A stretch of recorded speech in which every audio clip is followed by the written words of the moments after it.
Welcome to the Growing Bear, episode 5. My name is Isaac Goldfarb, and with me here is James Edge. Hello, James. How have you been? I have been busy, but learning a lot.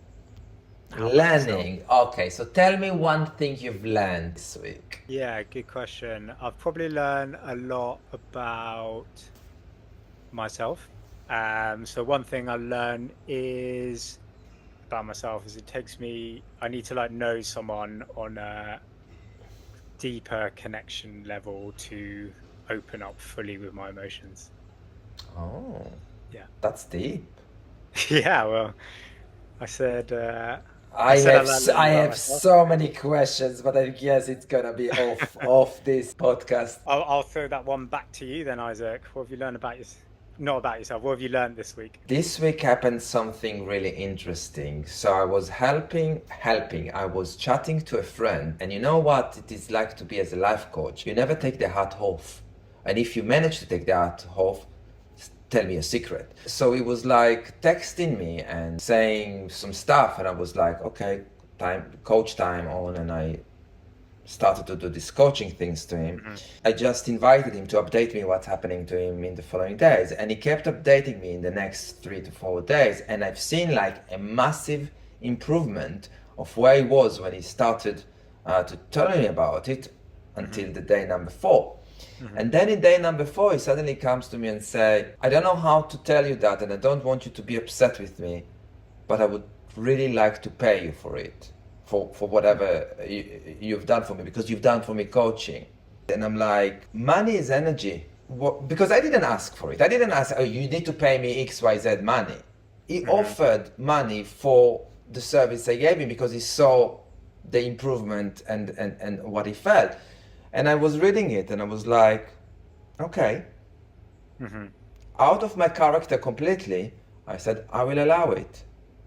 And I said to him, I'm not telling you the amount you choose. It was your suggestion. You will transfer me as much as you feel this is the correct amount. And he transferred me some money, which is great. And you know what? I felt really good about it because I allowed the money and I allowed this energy to come in.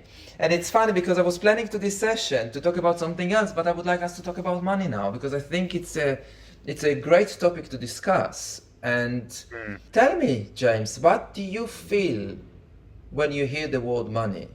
Interesting. I have some fear around it. I think I don't have great connotations with the word money.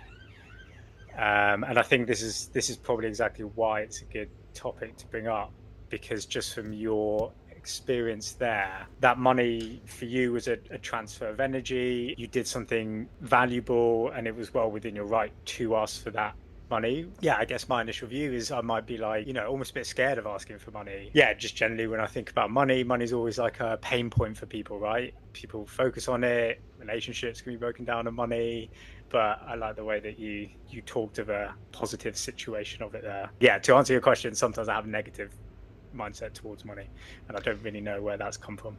So let's explore it. It would be a good opportunity for us to explore. But you said something like, I asked for it. I didn't ask for it. I allowed to receive it, and it's two different things. Having said that, there is nothing wrong with asking for money. So if you are going to the shop, it would be obvious for you when you want this product, you will pay money. It's like it's built in, isn't it? You won't expect to get this item you want in the shop for free. And the same should be in any service we are receiving or giving. And more we discuss about it. That's what I'm looking at it more and more as an energy than as actual physical survival ingredient, which it is in a way, because yes, we talked about it a lot. I'm in a position where starting a new business, building my brand, building my name, getting used to a specific income, a specific amount of money every month, and now it's not happening. What should I do? That is stressful, isn't it? Yeah, I think there's a lot of stress around money in the world. I'm kind of self-teaching me now, and it's quite a painful process if I'm really honest, that probably there is a way of changing the mindset Yeah. around what money is. Yeah. What do For you sure. think?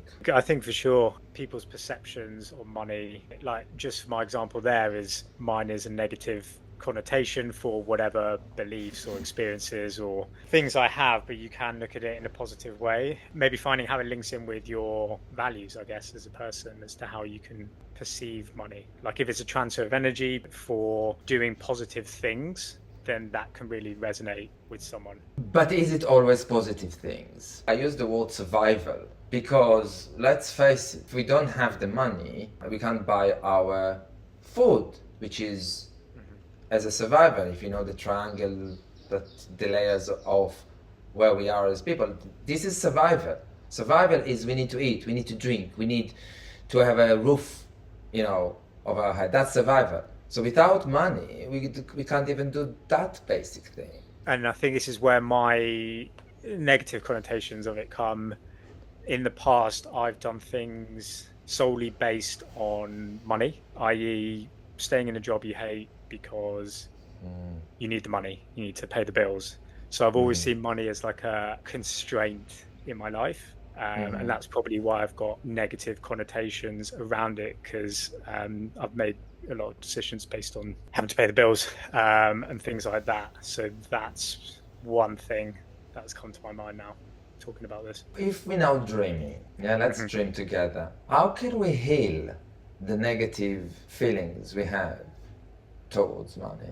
There was something I read once, I can't remember who it was, but it basically had the idea that money, it's a circular thing in life. Like, you'll have money, you won't have money, it will always like shift around. So I think it was more around like never feel bad like if you don't have money, because there will be times when you do, and it just like kind of circulates around. And so money's not this entity that you always have to like protect or be scared of. It's something that's just always going to flow around in society, and you will and you won't have. And it's more of kind of like an intangible, let's say, that will always come and go. From whatever this was that I read, it kind of made it not into as big deal as it is.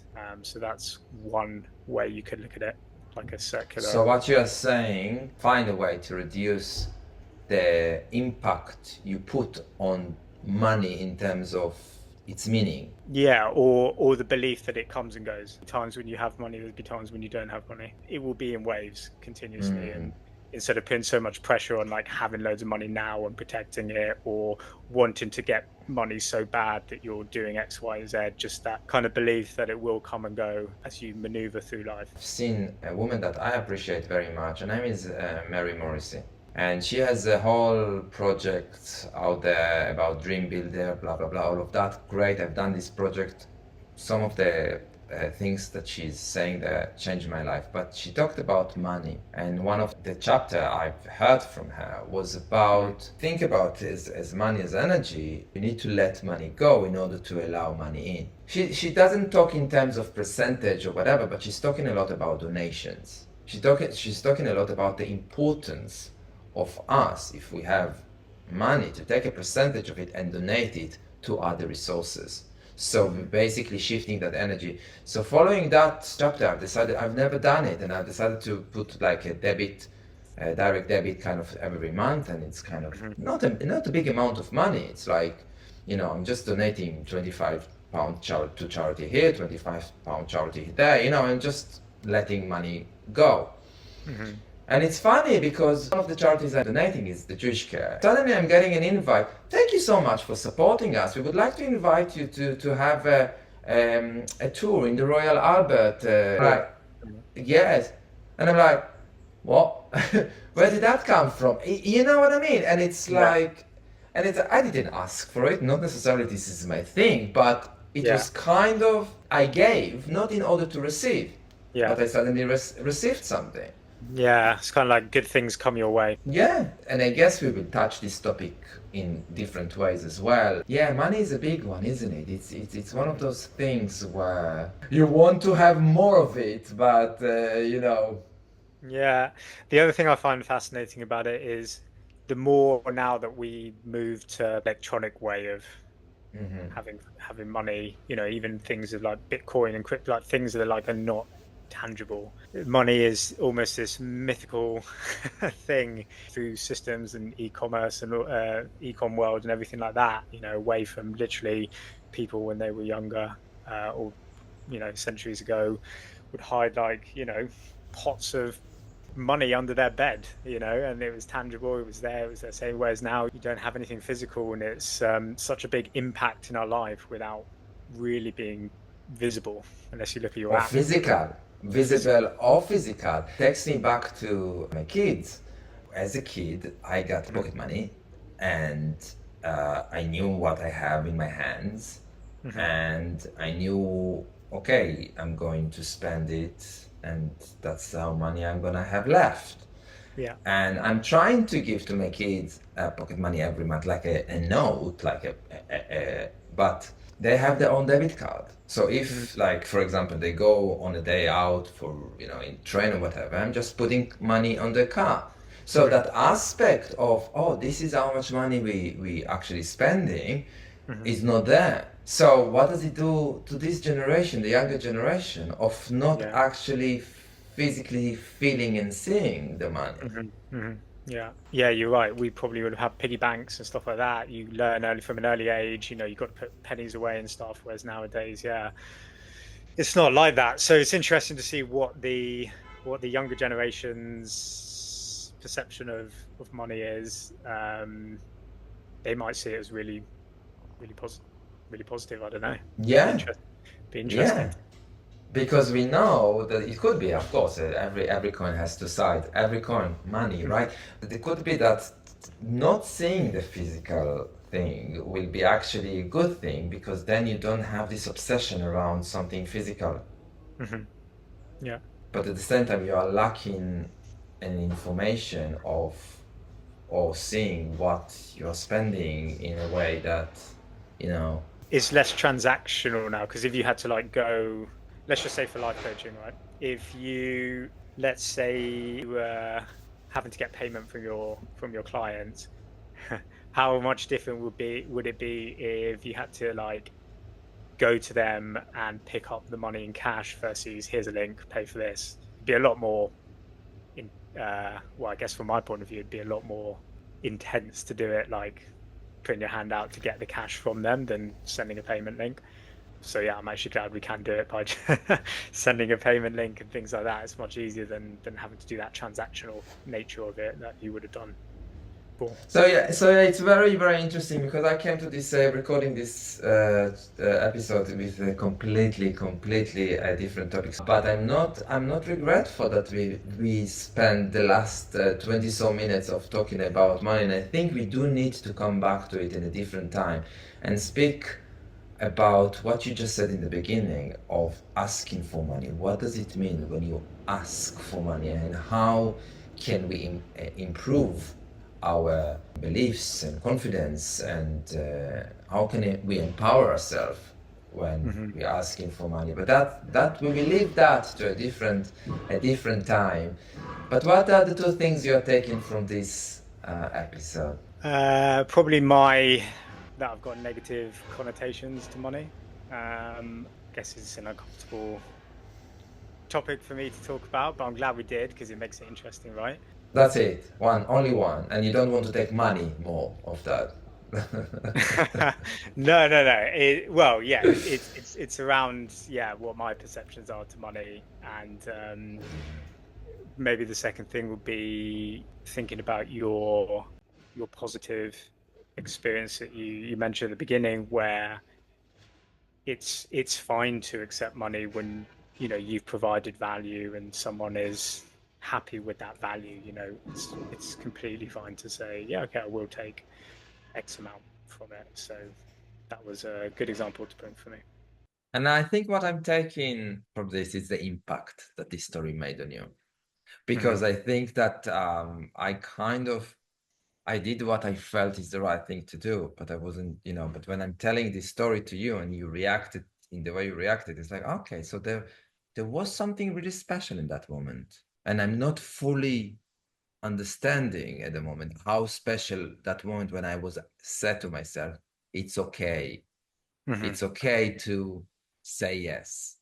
Yeah. And the second thing I'm taking from this is how money can be such a good ingredient in our life, but brings so much negativity around it. And I would definitely want to explore this more.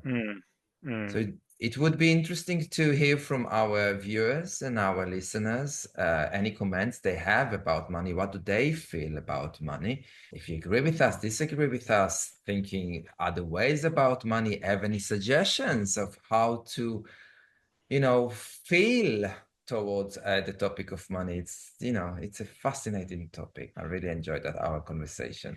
Yeah, good one. Good off the cuff topic, Isaac. Yeah. It's thanks to your question, James. You see why we are so good in this? We are growing as together, and we are feeding each other some topics. So thank you so much for bringing, and of course, all of you listeners and viewers out there, subscribe, share this if you found it interesting. To now see you and hear from you the next time. Bye bye for now. Bye bye.